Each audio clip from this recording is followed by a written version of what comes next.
Cards, ayan. Ngayon pag-usapan po natin ngayon ang ratings nung Wednesday, January 10. Ayan. Makikita nyo po dyan na nangunguna pa din po yung Itbulaga na nakakuha po ng 4.1%.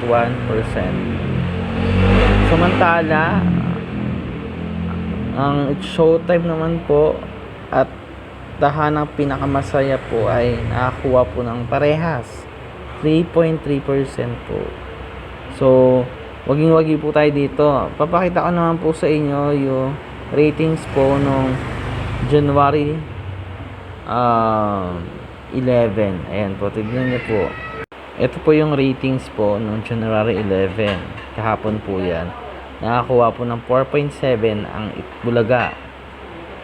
Bale, pang number 10 po siya sa spot, 4.7%. Ayan.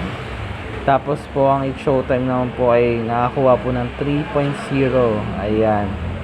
At syempre sa last spot, isang tahanang pinakamasaya, nakakuha ng 2.6.